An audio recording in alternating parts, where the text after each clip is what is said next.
Bonsoir et bienvenue dans Sport 10, votre magazine sportif qui traite de l'actualité sportive du département.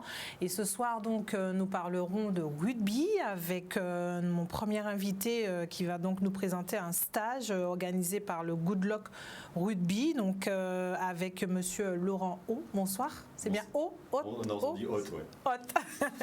Avec Laurent Haute qui sera donc parmi nous ce soir pour nous parler donc de ce stage et puis plus largement du Good Luck, voilà, qu'on découvrira ce soir également avec lui.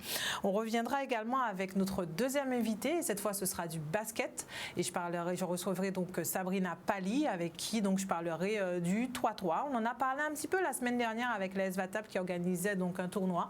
Et bien ce soir on reviendra encore sur cette activité basketball qui commence à prendre un peu plus de place dans le paysage guadeloupéen. Sabrina Pali, bonsoir. Bonsoir.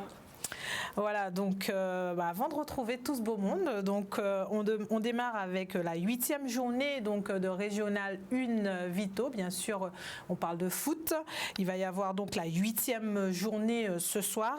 Et donc ce samedi 26 février, l'ensemble des rencontres auront lieu entre 15h30 et 20h. Vous voyez donc ce premier tableau de la poule A avec donc le stade de Lamantinois qui sera opposé au Sporting. Les rencontres débuteront donc à 15h30. Aux Abîmes, la Red Star sera opposée à l'Amical, toujours à 15h30. À Sainte-Anne, la Juventus sera opposée à l'Arsenal. Et à 20h, donc pour clôturer cette journée, on aura donc à nouveau aux Abîmes, la Jeunesse Évolution qui va accueillir l'Étoile. Donc si vous êtes déjà aux Abîmes, vous allez pouvoir profiter de 2 rencontres dans la même journée. Et puis pour finir, donc à Petit Canal, le Phare qui sera donc opposé à la Gauloise. Un point sur le classement au niveau de cette poule A. Le Phare donc est en tête avec 17 points. La Gauloise, 17 points également. L'Étoile occupe la 3e place avec 16 points. La Jeunesse Évolution est 4e, donc avec 15 points. Donc match important pour la Jeunesse Évolution pour rester justement au contact des équipes en première position. 5e, la Red Star avec 14 points. 6e, le Sporting Club avec 13 points. 7e, la Juventus, 13 points. 8e, l'Amical, 12 points. 9e, le Stade Lamantinois avec 12 points. Et 10e, l'Arsenal avec 7 points. On passe à la poule B maintenant. Donc 15h30 toujours, nous sommes dans la 8e journée. 15h30 à Capesterre-Belle-Eau, le CAM sera opposé à l'AS Gosier.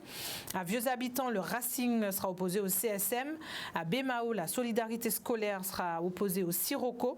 Et à 20h pour clôturer donc cette 8e journée, à Vieux-Habitants, la JSVH sera opposée donc à l'USBM. La rencontre entre l'USR et le CRFA a été reportée. Un point donc sur le classement au niveau donc de cette poule B.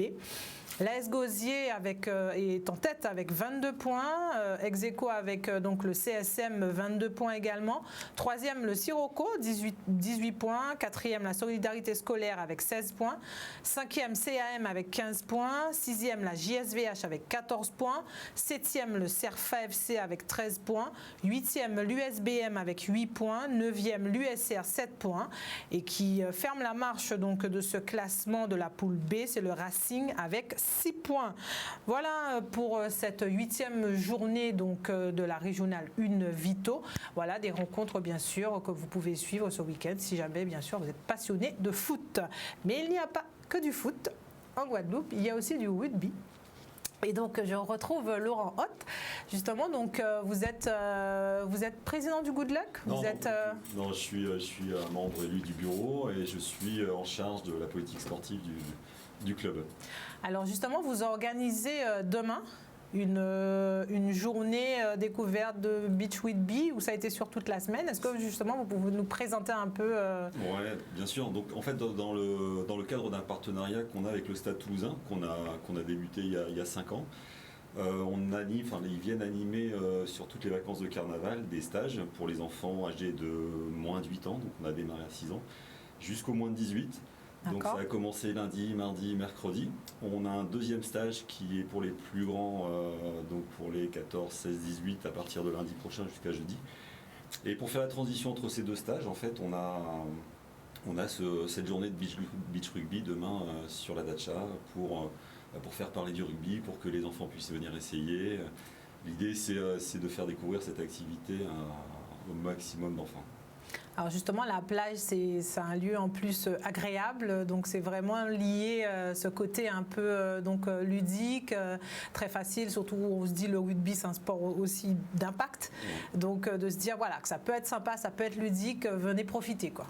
C'est ça, c'est que l'idée c'est de changer aussi la représentation que les gens peuvent avoir du rugby. Alors tout ce qu'on fait, on le fait pour faire découvrir l'activité, que les enfants viennent chez nous ou ailleurs, peu importe. Le but du jeu c'est qu'ils découvrent l'activité et qu'ils s'inscrivent dans les clubs guadeloupéens. Les formes de jeu ont beaucoup évolué, c'est-à-dire que le rugby qui se pratique dans le top 14, Pro D2 ou sur les autres divisions seniors, en fait c'est pas le rugby qu'on pratique avec les enfants, c'est-à-dire qu'on fait du rugby d'évitement, du toucher, il n'y a pas de jeu au sol, donc en fait les contacts sont réduits. Et c'est ce qu'on va pratiquer demain à la Dacha, où tous les enfants sont bien sûr invités. Effectivement, donc c'est vraiment pour dissocier. Donc l'apprentissage en fait se fait entre guillemets en deux phases. Il y a une version du rugby, on va dire beaucoup plus light chez les jeunes, et que ça commence progressivement à venir à une activité un peu plus de contact quand ils sont plus grands. C'est ça, mais jusqu'à même moins de 14 ans, en fait, le passage en force est interdit au rugby. C'est-à-dire que voilà, on est très proche du handball par rapport aux zones et aux espaces à prendre dans les intervalles. Mais on évite les contacts. Après, le fait de tomber au sol, c'est lié à la règle du jeu, parce que quand on fait tomber l'adversaire, il est obligé d'acheter le ballon. Mais quand c'est bien fait, les enfants se font pas mal. On a très peu de blessures sur les écoles de rugby. Et effectivement, quand on a cette image des seniors, des fois c'est un petit peu problématique pour certains parents. Mais dès que les enfants viennent toucher un ballon, ils se régalent. Et en général, on arrive à les fidéliser tout de suite, quoi. Alors justement, donc demain, ils pourront donc profiter, donc c'est ouvert à tous, comme vous l'avez dit, licenciés, non licenciés, ils peuvent venir donc découvrir l'activité. Il y aura quoi exactement donc à découvrir? Alors demain il y aura un terrain, il y aura beaucoup d'animateurs, il y aura les cadres du Stade Toulousain qui seront là également, il y aura une sono, il va y avoir, on va essayer de mettre une ambiance festive autour de cet événement-là. Et donc les enfants pourront venir se présenter, on leur mettra un chasuble et on leur expliquera les règles de base. Et tout de suite, ils vont pouvoir s'amuser sur le sable avec des enfants qui ont déjà pratiqué ou d'autres qui seront là et qui auront juste envie de toucher le ballon avec leurs amis, quoi.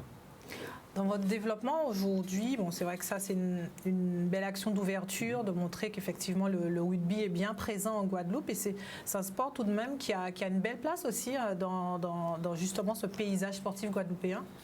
Oui, c'est sûr. Et d'ailleurs, alors toutes les actions qu'on mène, on le mène parce que, comme toutes les activités sportives, on est en danger. C'est-à-dire que on a subi le Covid, mais c'est une terre de champions, la Guadeloupe. C'est-à-dire qu'aujourd'hui, on en parlait tout à l'heure, c'est-à-dire qu'on a des joueurs qui jouent au plus haut niveau dans beaucoup de clubs, issus de beaucoup de clubs de Guadeloupe, qui jouent au plus haut niveau. On parlait de Yannick Huyut au Stade Toulousain, donc un de nos partenaires, mais aussi chez les filles, Laura Linedi qui joue on a Liam Rimet qui joue au Loup et qui est en équipe de France des moins de 20 ans.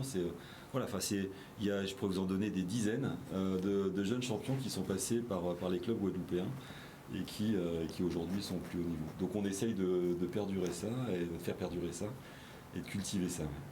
Donc une vraie filière aussi, donc c'est vrai que peut-être qu'on ne s'en rend pas compte, mais de vraies possibilités, même au niveau donc, du rugby, comme vous le disiez si bien, donc avec ces joueurs que vous venez de citer. Donc une vraie logique de développement, un vrai sport qui s'est vraiment implanté, contrairement à ce qu'on pourrait penser, qui serait peut-être pas dans les mœurs de la Guadeloupe.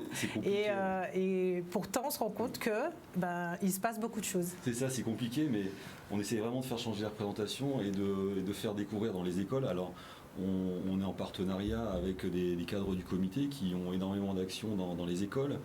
Nous, en tant que club, on est une pouponnière, c'est-à-dire qu'on est là pour faire progresser les enfants et qu'ils prennent du plaisir. Tous les enfants qui vont accéder vers le haut niveau, ils sont évidemment confiés au cadre technique du comité qui sont plus compétents et qui permettent de rassembler en fait les forces vives. D'ailleurs, à ce titre-là, hier, il y avait en Martinique le TAG, donc le tournoi anti-Guyane des moins de 16 ans, qui a été gagné brillamment par l'équipe guadeloupéenne. contre les Martiniquais en finale. Bravo. Donc, voilà. Donc voilà, nous en fait, l'idée c'est de s'inscrire dans un projet global, de faire découvrir. Et aujourd'hui, un de mes rôles au Good Luck, c'est de réussir de faire intégrer des écoles, de faire découvrir cette activité à bon nombre d'enfants. Et on est aidé pour ça par toutes les structures fédérales qui sont aujourd'hui en place. Ça fait combien d'années que le Good Luck est implanté en Guadeloupe ? Alors le Good Luck, on a fêté, on l'a pas vraiment fêté parce que c'était pendant les années Covid, mais on aurait dû fêter les 50 ans il y a 2 ans. Donc voilà. Donc quand même, une belle marge de progression sur plusieurs années où vraiment le projet a grandi, a mûri et aujourd'hui, on va dire que vous êtes vraiment bien installé dans ce paysage et le partenariat aussi avec le Stade Toulousain, c'est un élément aussi porteur, une plus-value aussi importante qui permet au club d'avancer encore. Oui, c'est sûr, c'est-à-dire que c'est une chance incroyable, c'est-à-dire que pour les gens qui ne connaissent pas, le Stade Toulousain, c'est le Real Madrid du rugby, c'est-à-dire que aujourd'hui, avoir ce partenariat, c'est une richesse incroyable. Après, c'est né il y a 5 ans d'une idée d'un de nos dirigeants, là, Eric Tessan. Et plutôt que d'envoyer des enfants, et ça serait, vu le coût des transports, on a dit voilà, vous venez tous les ans, vous enlevez des cars. Et donc on organise ces stages qui sont ouverts non seulement à tous les enfants, pas seulement les enfants licenciés chez nous, à tous les enfants de la Guadeloupe, mais aussi à tous les cadres pour les former, pour ceux qui veulent se former.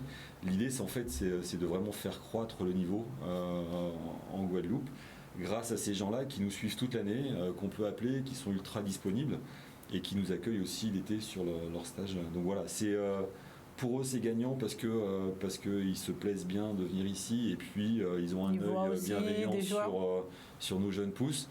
Et en même temps, pour nous, c'est un confort incroyable d'être épaulé par des gens d'une telle qualité, quoi.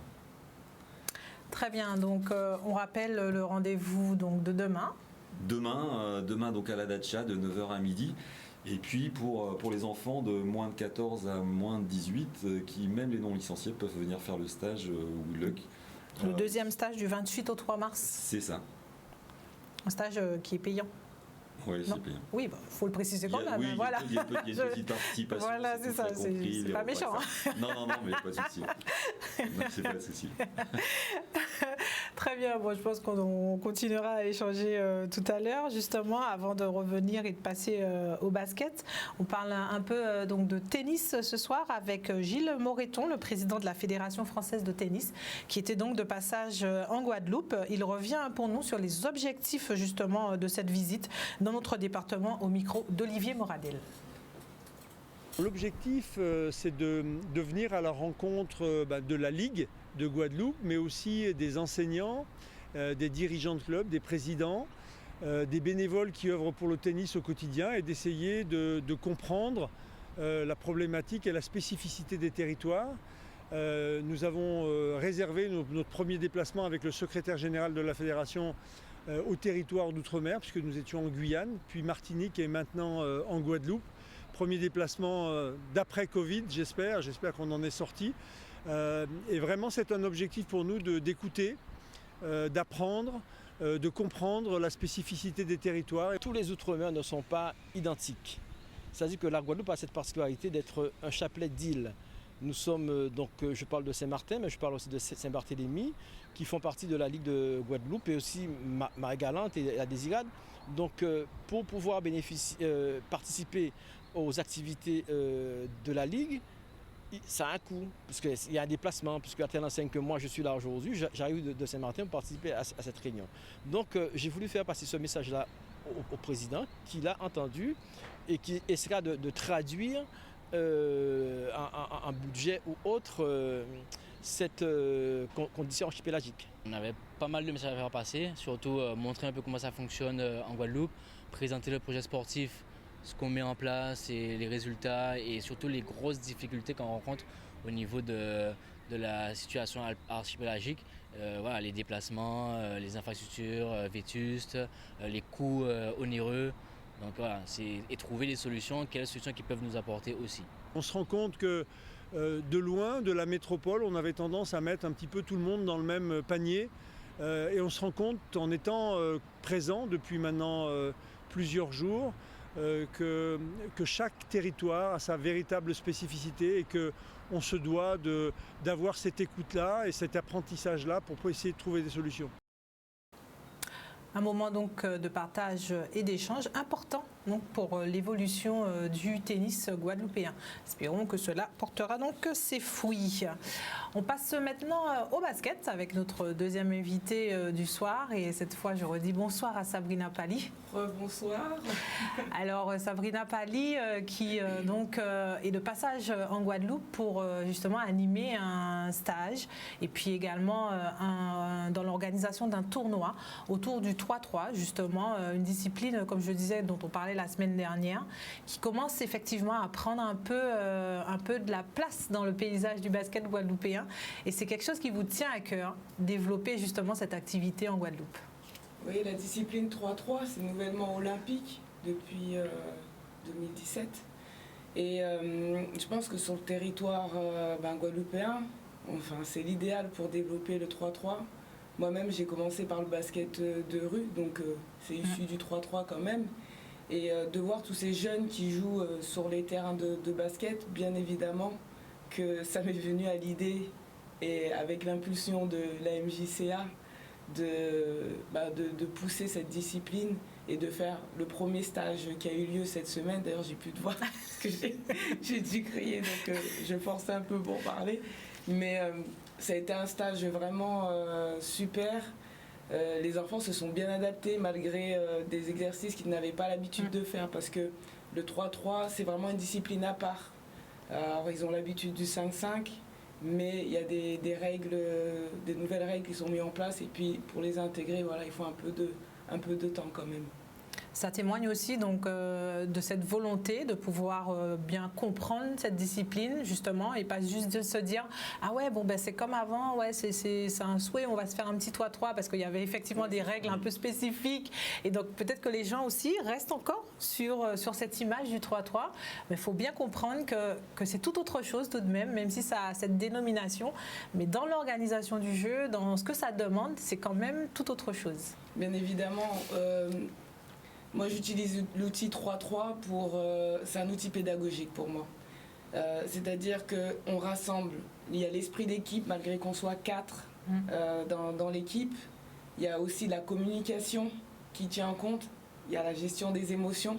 Donc, c'est l'occasion aussi d'accompagner les enfants sur cet aspect-là.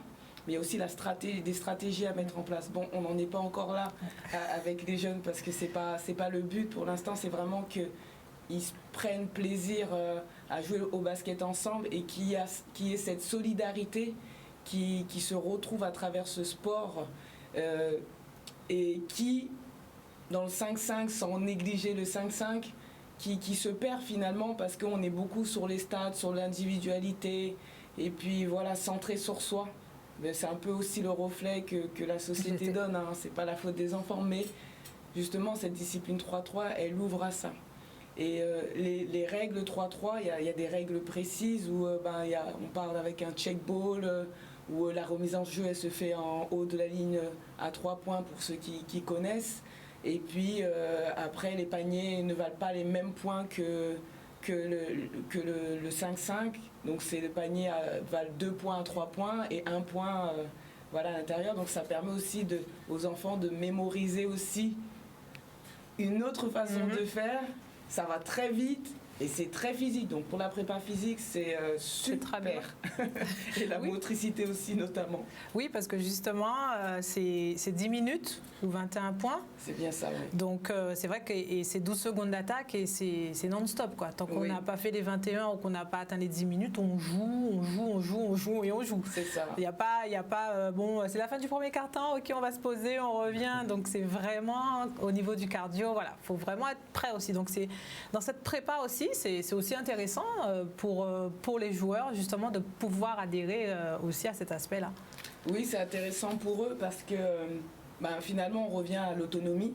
Ils sont autonomes parce qu'il y a des encadrants, on est là pour les encadrer. Mais après, une fois qu'ils sont sur le terrain, c'est eux. Ça veut dire qu'ils doivent communiquer. Même le remplaçant, Il est un peu comme un coach, pas trop parce que des fois les enfants s'emballent là-dessus, mais au moins il y a un soutien, des encouragements, il faut surveiller. Tout le monde est actif, donc dans ce sport, comme je disais, c'est un outil pédagogique, mais j'avais envie d'apporter cette expérience aux jeunes Guadeloupéens et Guadeloupéennes parce que ça amène à l'autonomie.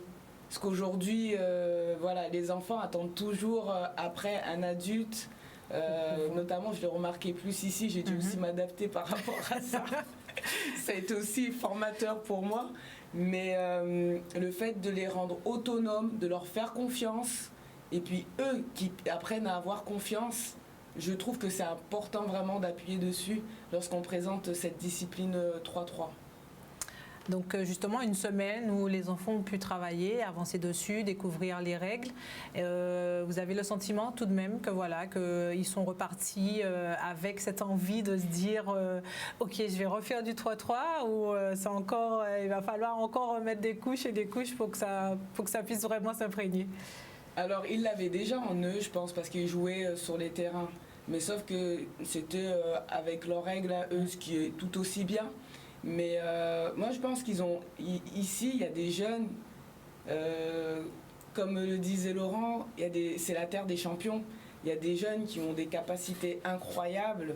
Et puis, malheureusement, c'est pas de leur faute, mais par manque d'encadrant ou par manque de formation, eh ben, ils ont pris un peu de retard. Donc, ces stages-là, ils servent aussi à accélérer un peu les choses. Et qu'ils apprennent plus rapidement. Prendre conscience aussi du potentiel qu'ils ont. Aussi, parce qu'on a appuyé aussi là-dessus lorsqu'on a fait le stage toute la semaine sur le potentiel qu'ils avaient vraiment. Et là, oui, les comportements ont changé. J'ai eu des retours aussi des parents, parce que aussi, c'est tout aussi bien d'impliquer les parents aussi, qui soient derrière, et puis les enfants fiers en fait. Et c'est ce qui est plus important dans cette discipline.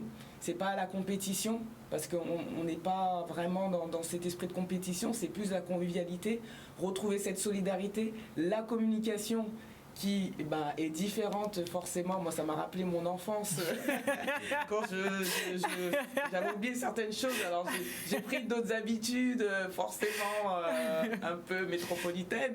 Mais là, je me suis rendu compte, voilà, j'ai dû adapter aussi ma communication, parce que des fois, elle me regardait, mais qu'est-ce qu'elle raconte? Elle parle de quoi? Donc c'était aussi à moi de m'adapter aussi à notre terre, à la Guadeloupe, parce que voilà, il y a une autre façon de communiquer, un autre langage aussi à apporter, et puis revenir un peu aux sources, et puis y aller à leur rythme. Donc oui, ils sont repartis avec, je pense, quelque chose auquel il y aura une continuité, j'espère. C'est pas juste, j'arrive, j'interviens, oui, voilà. Et puis je pense que derrière aussi, la ville des Abîmes va faire en sorte que voilà, ça perdure. Il y a des terrains 3-3 là qui peuvent arriver, qui sont en train d'être mis en place. Donc ça bouge quand même autour du 3-3 et les jeunes, ils demandent que ça. Et justement, le fait que ça bouge, on peut aussi parler de Johanna Taillot et de son club justement sur Bouillante. Johanna Taillot qui a aussi participé donc à ce stage, qui a fait des interventions. C'est vrai que du coup, d'avoir deux personnes aussi très représentatives de ce 3-3, c'est aussi valorisant pour les enfants, et puis ça donne aussi envie en se disant « Ah ouais, en plus 2 femmes !» c'est vraiment effectivement en se disant « Ah ouais, donc c'est vraiment une discipline très très très porteuse ». Oui, alors c'est vrai qu'ici, on est plus crédible parce qu'on est passé par les équipes de France 3-3, parce qu'on a été ancienne joueuse professionnelle. Donc les enfants sont beaucoup plus attentifs, mais je pense qu'ils ne réalisent pas vraiment en fait, parce qu'il y a ce côté où un peu tout est dû. Et ils ne réalisent pas. Et c'est quand je dis que je devais m'adapter aussi à ça. Parce que c'est pas parce que j'ai été championne WNBA ou autre que les enfants ils sont à fond. À un moment donné, je les perdais. Je parlais moi avec mes discours professionnels, j'ai dû redescendre un peu et puis rester là où j'étais, parce que j'étais là, ok. Et la partie technique, quand on va expliquer un exercice ou un atelier, elle n'est pas pareille. Donc là, moi, je sais que j'ai des choses encore à revoir, des bases. On en a parlé. Oui. Mais c'est intéressant aussi d'avoir cet aspect parce que finalement, il faut qu'on s'adapte aussi au niveau des enfants pour qu'ils puissent avancer. Alors justement, donc la clôture de ce stage va se faire avec un tournoi 3-3 qui sera donc organisé demain, donc à partir de 9h au complexe Joseph et Patrick Cellini. Donc justement, un petit mot sur ce tournoi. Le tournoi, il va commencer à partir de 9h demain. Il est ouvert à tous. Alors moi, ce que j'ai envie de dire, c'est de ne pas se mettre de barrières. Là, on va commencer de U13 parce que toute la semaine, on a eu les plus jeunes, mais de U13 jusqu'aux seniors en fait. Et du coup, il faut venir, même si on vous pensez que vous n'avez pas le niveau, non, il faut venir parce que au contraire, au 3-3, la spécificité c'est que les niveaux sont mélangés. Il n'y a pas de stats à faire, il n'y a pas de gloire pour un joueur, c'est les 4 joueurs et joueuses qui ont la gloire d'avoir partagé ce moment, d'avoir découvert un sport, discipline olympique finalement ouvert à tous et de découvrir aussi les capacités parce qu'en cadrant, on est aussi là pour accompagner, échanger justement sur cette discipline et puis les règles 3-3. Ils ne seront pas délaissés à faire un tournoi comme ça. Donc voilà, donc si vous êtes intéressé, n'hésitez pas. Donc demain, samedi, à partir de 9h, complexe Joseph et Patrick Cellini, pour donc ce tournoi déboulé du 3-3. Donc il faut être 4. 4, oui. Et puis c'est tout. Oui, 4 et pas plus. Et j'aimerais, excuse-moi, c'est vrai, faire un hommage aussi à mon défunt cousin Roswell Ellis, qui a fait beaucoup pour la commune de Petit-Bourg, dans le sport notamment, et qui a beaucoup poussé la jeunesse. En fait, mon impulsion, elle part aussi de lui. Bon, bien sûr, ma cousine Marie-Laure Pétrus m'a donné les coordonnées pour que je puisse aussi être active sur les abîmes, mais notamment cette discipline 3-3, je vais l'étendre aussi à Petit-Bourg pour que rassembler un peu tous les Guadeloupéens. L'objectif, voilà. Vraiment intéresser tout le monde, c'est pas réservé qu'à un seul espace, c'est vraiment pouvoir rayonner sur la Guadeloupe. Oui, bien sûr, rayonner sur la Guadeloupe. Et puis je tiens aussi à souligner que j'ai quand même demain, je vais quand même rater les masses matin de Petit-Bourg pour le tournoi. Ok, j'ai dû faire un choix assez difficile parce que c'est aussi mon cousin Bernard Ellis qui porte l'association Douvanouka et puis avec Thierry Chéri et puis Teddy excusez-moi les noms, je me souviens plus, mais avec l'association Zernouka qui partent aussi demain à 10h. D'accord. Donc de Viard. Et du coup, je pense à eux parce que je serai au tournoi. Mais je viendrai après parce que c'est quand même un week-end carnaval. Tout à fait. Là, on est en plein dedans. Et là, ça a été difficile quand même le choix. J'ai insisté pour faire le tournoi l'après-midi. Mais ça n'a pas pris. Le matin, tout le monde sera tranquille après l'après-midi. Voilà. Oui, carnaval des enfants aussi. On est en plein week-end, bien sûr, du carnaval. Vous le savez bien, je pense. Carnaval que d'ailleurs vous pourrez vivre en intégralité aussi sur l'antenne de Canal 10. Vous le savez, nous sommes un peu partout. Le sport, la culture, on essaie de vous faire vivre au maximum tous les événements qui se passent en Guadeloupe. Vous pourrez donc également suivre ce carnaval sur Canal 10 si vous n'avez pas la possibilité de vous déplacer. Je ne sais pas si vous allez voir celui de Viard, mais allez-y au moins, voilà. 10h le départ à Viard. Association Douvanouka. Voilà. Et Zayonka. Voilà, au moins ça c'est dit, vous le savez également. Je vais me retourner vers Laurent. Laurent, justement tout à l'heure on parlait de ce partenariat avec le Stade Toulousain. Est-ce qu'on peut rêver et imaginer voir le Stade Toulousain évoluer en Guadeloupe pour un match d'exhibition ou ce genre de choses? Est-ce que c'est au programme des événements du Good Luck? Alors ça paraît compliqué sur l'équipe senior élite.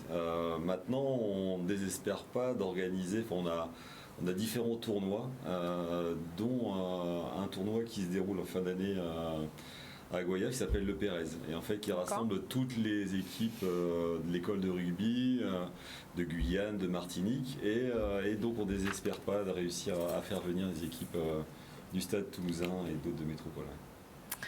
Très bien. Bah, on attend. On vous préviendra. Moi, j'aime beaucoup le rugby, donc oui, pourquoi pas. C'est pour ça. En fait, j'étais toujours fan du Stade Toulousain, donc voilà. Donc c'est pour ça que j'ai posé ma petite question, pour savoir si un jour. On essaye de les faire venir. C'est compliqué. Ouais. D'accord.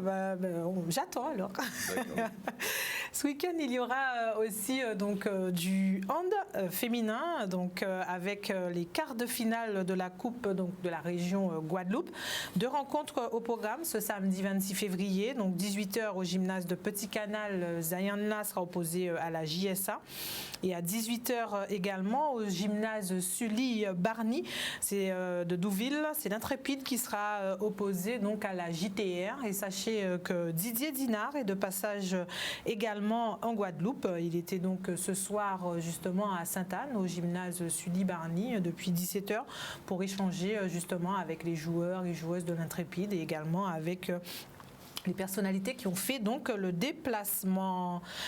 Et donc on va enchaîner aussi avec donc ce week-end le Grand Prix le Grand Prix TMC. Donc et là on parle de vélo, Team Madras Cycling qui va donc se dérouler demain et donc 8 km 500 à parcourir puisque ce Grand Prix concerne les jeunes.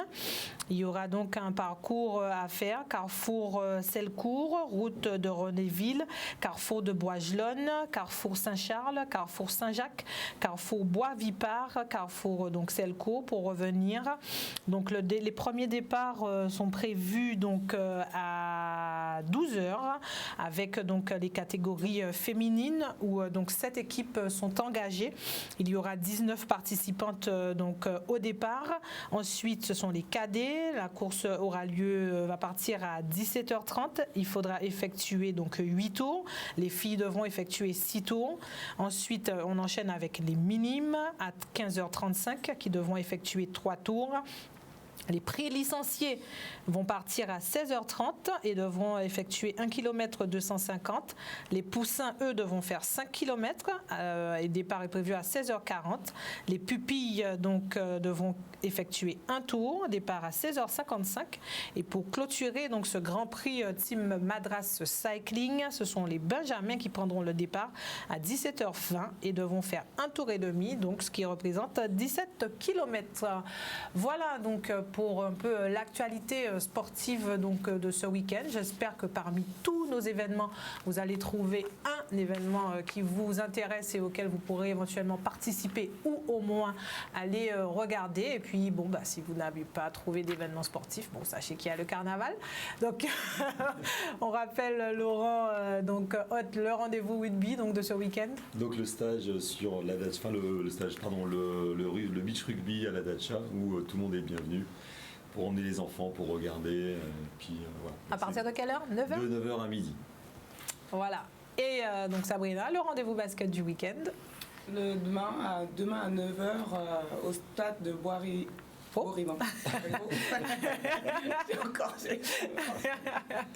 Bois-Rivaud. À 9h, les parents aussi sont les bienvenus. Je trouve que c'est important aussi d'accompagner les enfants dans n'importe quel sport, d'être aussi derrière. Et puis voilà, il y aura une ambiance aussi conviviale. Et puis des échauffements surprises aussi, avec la musique. Donc vous voilà. Bienvenue. Voilà, vous êtes attendus un peu partout, donc n'hésitez pas à amener vos enfants à découvrir de nouvelles activités. Et puis nous, on vous souhaite donc de passer un très bon week-end sportif, un très bon week-end de carnaval, et on se donne rendez-vous la semaine prochaine pour un nouveau numéro de Sport 10. Bonsoir à vous.